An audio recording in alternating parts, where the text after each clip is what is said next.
The Velveteen Rabbit by Margery Williams, as told by Michael R. L. Kern. There was once a Velveteen Rabbit, and in the beginning he was really splendid. He was fat and bunchy, as a rabbit should be. His coat was spotted, brown and white. He had real thread whiskers, and his ears were lined with pink sateen. On Christmas morning, when he sat wedged in the top of the boy's stocking, with a sprig of holly between his paws, the effect was charming. There were other things in the stocking, nuts and oranges, and a toy engine, and chocolate almonds, and a clockwork mouse. But the rabbit was quite the best of all.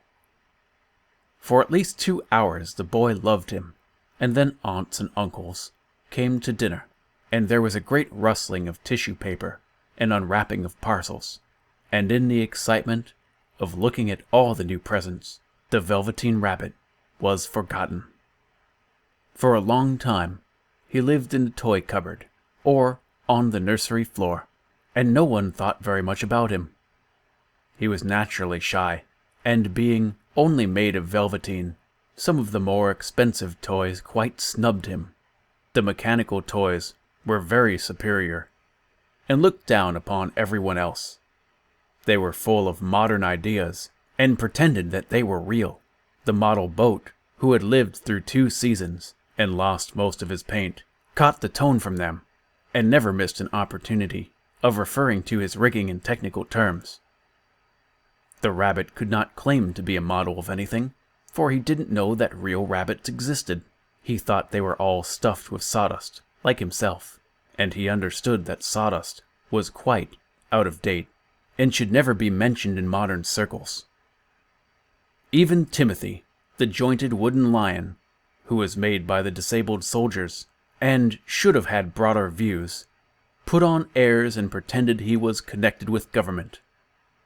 Between them all, the poor little rabbit was made to feel himself very insignificant and commonplace, and the only person who was kind to him at all was the Skin Horse. The Skin Horse had been in the nursery longer than any of the others. He was so old his brown coat was bald in patches, and showed the seams underneath, and most of the hairs in his tail had been pulled out to string bead necklaces. He was wise, for he had seen a long succession of mechanical toys arrive to boast and swagger, and by break their mainsprings and pass away. He knew that they were only toys, and would never turn into anything else, for nursery magic is very strange and wonderful, and only those playthings that are old and wise and experienced, like the Skin Horse, understand. "What is real?"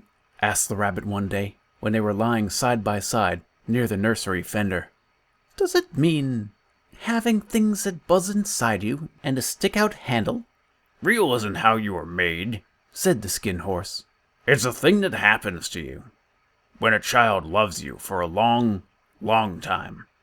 Not just to play with, but really loves you. Then you become real." "Does it hurt?" asked the rabbit. "Sometimes," said the Skin Horse. "but when you're real, you don't really mind being hurt." "Does it happen all at once, like being wound up, or bit by bit?" "It doesn't happen all at once. You become. It takes a long time. That's why it doesn't happen often to those who break easily, or have sharp edges, or have to be kept carefully. Generally, by the time you're real, most of your hair has been loved off, and your eyes drop out, and you get loose in the joints, and very shabby. But these things don't matter at all, because once you're real, you can't be ugly, except to people who don't understand." "I suppose you're real," said the rabbit, and then he wished he hadn't said it, for he thought the Skin Horse might be sensitive, but the Skin Horse only smiled.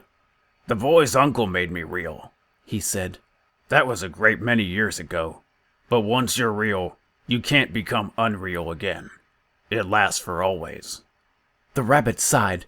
He thought that it would take a long time before this magic called real happened to him, He longed to become real, to know what it felt like, and yet the idea of growing shabby, and losing his eyes and whiskers, was rather sad. He wished that he could become it without these uncomfortable things happening to him. There was a person called Nana, who ruled the nursery. Sometimes she took no notice of the playthings lying about, and sometimes, for no reason whatsoever, she went swooping about like a great wind and hustled them away into the cupboards.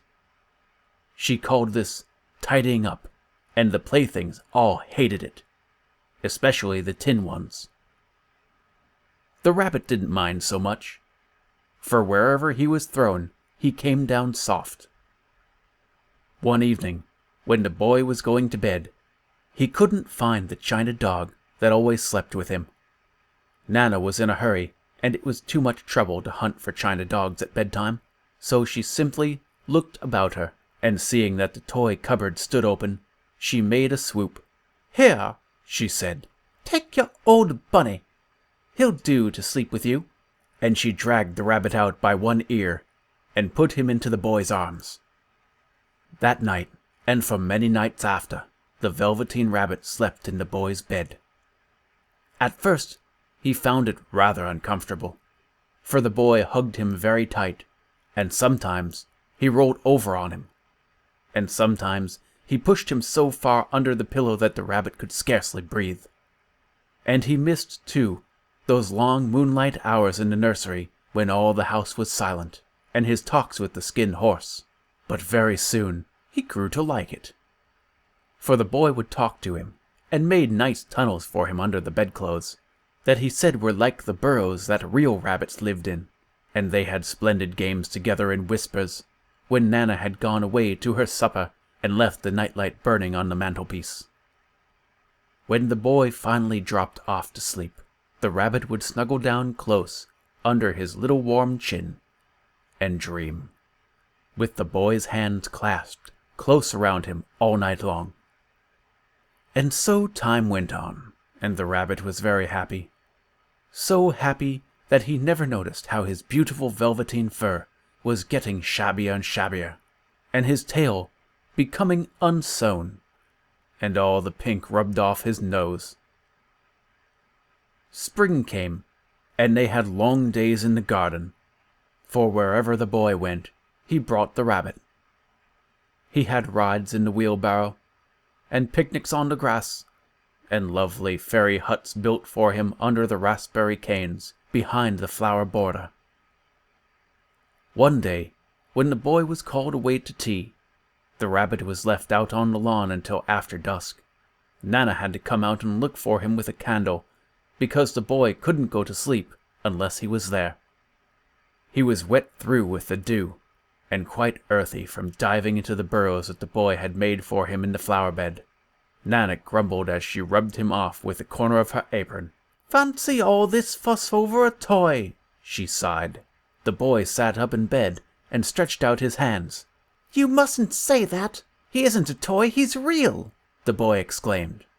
When the little rabbit heard that, he was so happy, for he knew that what the skin horse had said was true at last. The nursery magic had happened to him, and he was a toy no longer. He was real. The boy himself had said it. That night he was almost too happy to sleep, and so much love stirred in his little sawdust heart. Into his boot-button eyes, that had long ago lost their polish, there came a look of wisdom and beauty, so much that even Nana noticed it the next morning, when she picked him up and said, "I declare if that old bunny hasn't got quite the knowing expression." The boy and the rabbit had a wonderful summer. Near the house where they lived was a wood, and in the long June evenings, the boy liked to go there after tea to play. He took the Velveteen Rabbit with him, and before he wandered off to hunt frogs, or play brigands among the trees, he always made the rabbit a little nest somewhere among the bracken brush, where he would be quite cozy, for he liked to think that the rabbit was comfortable. One evening, while the rabbit was lying there alone, watching the ants that ran to and fro between his velvet paws in the grass, he saw two strange beings creep out of the tall bracken near him. They were rabbits, like himself, but quite furry and brand new. They must have been very well made, for their seams didn't show at all, and they changed shape in a queer way when they moved. One minute they were long and thin, and the next minute they were fat and bunchy, instead of always staying the same shape like he did. Their feet padded softly on the ground, and they crept quite close to him, twitching their noses, while the rabbit stared hard to see which side the clockwork stuck out, for he knew that people who jump generally have something to wind them up, but he couldn't see it. They were evidently a new kind of rabbit altogether.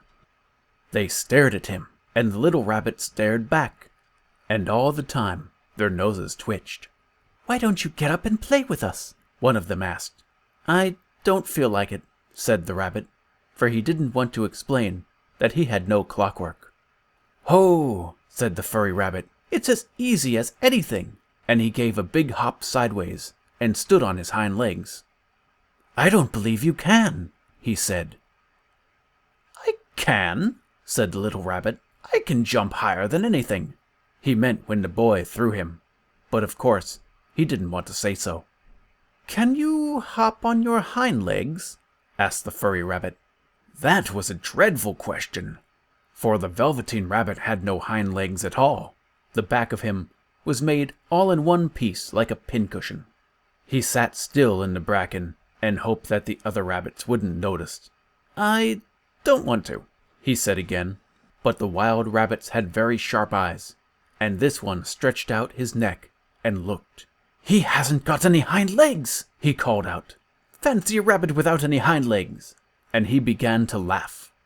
"I have!" cried the little rabbit. "I have got hind legs! I'm sitting on them.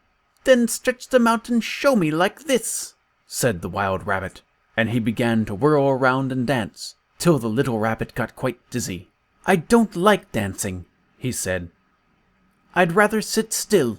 But all the while he was longing to dance, for a funny new, tickly feeling ran through him, and he felt he would give anything in the world to be able to jump about like these rabbits did. The strange rabbit stopped dancing and came quite close. He came so close this time that his long whiskers brushed the Velveteen Rabbit's ear, and then he wrinkled his nose suddenly and flattened his ears and jumped back. He doesn't smell right," he exclaimed. "He isn't a rabbit at all. He's not real." "I am real," said the little rabbit. "I am real. The boy said so." Just then there was the sound of footsteps, and the boy ran past near them, and with a stamp of feet and a flash of white tails, the two strange rabbits disappeared.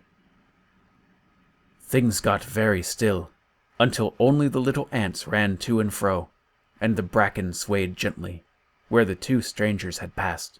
The Velveteen Rabbit was now all alone.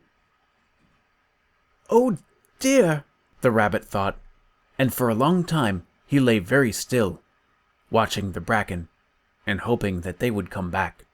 But they never returned, and presently the sun sank lower, and the little white moths fluttered about, until the boy came and carried him home.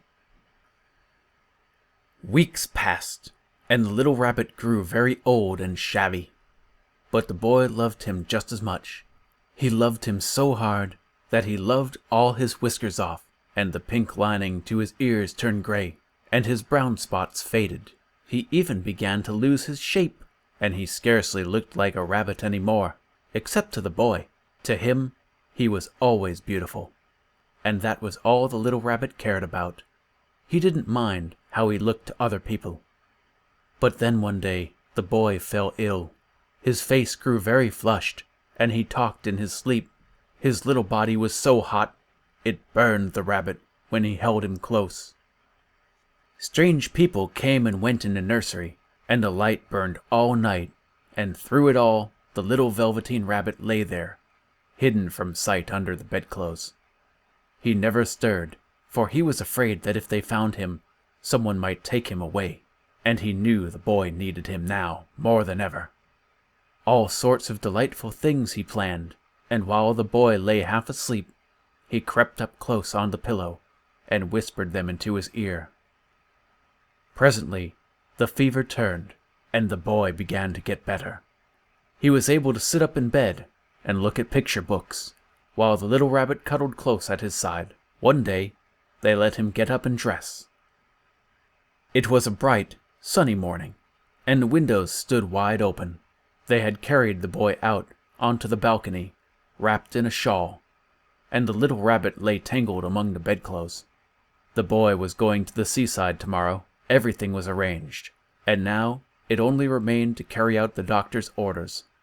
They talked of it while the little rabbit lay under the bedclothes, with just his head peeping out, listening. The room was to be disinfected, and all the books and toys that the boy had played with in the bed must be burnt. "Hurrah!" thought the little rabbit. "Tomorrow we shall go to the seaside." For the boy had often talked of the seaside, and he very much wanted to see the big waves coming in, and the tiny crabs, and the sand castles. Just then Nana caught sight of him.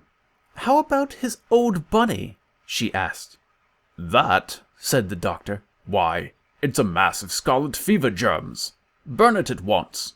And so the little rabbit was put into a sack, with the old picture books and a lot of rubbish, and carried out to the end of the garden behind the fowl house. That was a fine place to make a bonfire, only the gardener was too busy just then to attend to it. He had potatoes to dig, and the green peas to gather, but next morning he promised to come quite early and burn the whole lot. That night, the boy slept in a different bedroom, and he had a new bunny to sleep with. It was a splendid bunny, all white plush, with real glass eyes, but the boy was too excited to care very much about it, for tomorrow he was going to the seaside, and that in and of itself was such a wonderful thing that he could scarcely think of anything else. While the boy was asleep, dreaming of the seaside, the little rabbit lay among the old picture books in the corner behind the fowl house. He felt very lonely. The sack had been left untied, and so, by wriggling a bit, he was able to get his head through the opening and look out. He was shivering a little, for he had always been used to sleeping in a proper bed, and by this time his coat had worn so thin and threadbare from hugging that it was no longer any protection to him. Nearby, he could see the thicket of raspberry canes, growing tall and close like a tropical jungle, in whose shadow he had played with the boy on bygone mornings. He thought of those long sunlit hours in the garden, how happy they were. A great sadness came over him. He seemed to see them all pass before him, each more beautiful than the other. The fairy huts in the flower bed, the quiet evenings in the wood, when he lay in the bracken and the little ants ran over his paws. The wonderful day he first knew that he was real. He thought of the skin horse, so wise and gentle, and all that he had told him. Oh, and what was the use to be loved and lose one's beauty and become real, if it all ended like this? As he shivered out that thought, a tear, a real tear, trickled down his little shabby velvet nose and fell onto the ground. As it rolled across his face, it tickled his nose, and before he knew what he was doing, he was scratching it with a real hind paw. He gasped. His hind paws were no longer made in one piece as they were before. He began to wriggle and churn, and escaped from the sack he was trapped in. His body moved in a strange new way, for it would lengthen and shorten again, all bunchy as it was before. He was sure he wasn't full of clockwork, so then where was this new motion from? It was light now, for the moon had risen. Quickly he forgot about the whys of how he could move now, and instead reveled in the moonlight. All the forest was beautiful, and the fronds of the bracken shone like frosted silver. He dashed through the garden in a very new way, and it was exhilarating. In the open glade between tree trunks, the wild rabbits danced with their shadows on the velvet grass. But when they spotted him bounding through the garden, they stopped and watched. Who was this new friend, and why was he so close to the home of man, whom every rabbit knew were very dangerous? They called to him, "Rabbit! Come away from there! Come play with us instead, and we'll show you how wonderful life can be." Life, thought the rabbit. This is what it's like to be real. And he was a real rabbit at last, at home with the other rabbits. Autumn passed, and winter, and in the spring, when the days grew warm and sunny, the boy went out to play in the wood behind the house. While he was playing, 2 rabbits crept out from the bracken and peered at him. One of them was brown all over, but the other had strange markings under his fur, as though long ago he had been spotted. Around his little soft nose and his round black eyes, there was something familiar that the boy thought to himself, "Why, you look just like my old bunny that I lost when I had scarlet fever."